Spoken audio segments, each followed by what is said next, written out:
What's going on YouTube? azneyeswhitedragon coming at you with a deck profile that won YCS Toronto, and this was ran by Billy Break. Now his deck profile is Lackluster Soldier, Caius, a Dandelion, 1 Debris Dragon, 2 Valor, 1 Glow Up Bulb, 1 Gores, 1 Lone Fire, 2 Maxi, 3 Reborn Tengu, 1 Sangan, 1 Spirit Reaper, 1 Sport, 2 Thunder King, 3 Tour Guide, 1 Book of Moon, 1 Dark Hole, 2 Enemy Controller, a Foolish Burial, Heavy Storm, Mind Control, Monster Reborn, 2 Space Typhoon, 1 for 1, Pot of Avarice, Scapegoat, 1 Call of the Haunted, the 3 Solemn lineup, Torrential Tribute, and Trap Dust Shoot.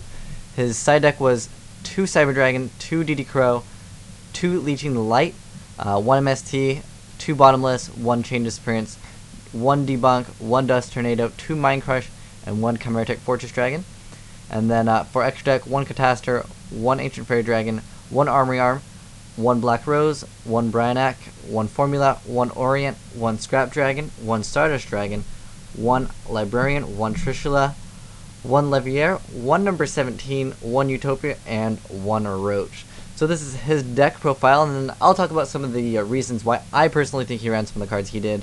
Thunder King just stops a lot of agents, just first turn being able to summon, Earth, Search Out, kind of just stops that. Also, I'm thinking why he didn't go 3 Valor instead of Maxi was opening up with this when your opponent summons Venus first turn is very good, because they either have to just force the push anyways and go special 3 cards, then XYZ for Gachi Gachi, and at that point you've drawn so many, and it really puts you at a decent advantage. Because when your opponent goes Venus and sets up, it's pretty darn good. I mean, your options for that are, Tour Guide, go for number 17, attack over, which is pretty good too. And the reason why I think you cited these Mind Crushes were because you can search out and agents for the Venus, and then you can just Mind Crush it. And Billy Break actually mentioned that he wished he didn't side this because it didn't help him as much. But a better card that you guys might like is Leeching the Light. It's a common, and basically it makes it so you basically have an honest, but for all your monsters. But remember, if your opponent does Book of Moon their fairy, then it does not resolve properly and you don't get its effect. And then Bottomless is pretty good against fairies too. When you get rid of Christia forever, it kind of makes them sad. And then Chain Disappearance, just like Frog Monarchs, also with Debunk, just kind of good. Also for like Mirror Match and Plants, if you just get rid of maybe a Lone Fire or a Dandelion, pretty good.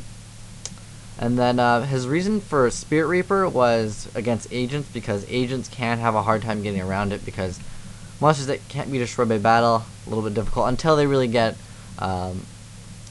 their Hyperion to target Spirit Reaper is pretty much one of their only options, other than of course Dark Hole, but after you Dark Hole it's kind of a waste on the Spirit Reaper.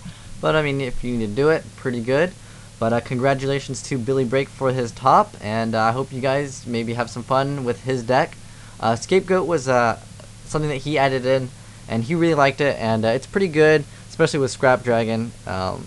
It is quite good because you have 4 targets, and it's just kind of nice to activate on your opponent's end phase. So I hope you guys do have fun with this deck. But I got a friend of mine, he's also doing the Yugi tubings. His name is the Inevitable Saiyan, so will be a link in the annotation. If you want to just go ahead and click it, it'll go to his channel. But thanks for watching, guys. azneyeswhitedragon signing out.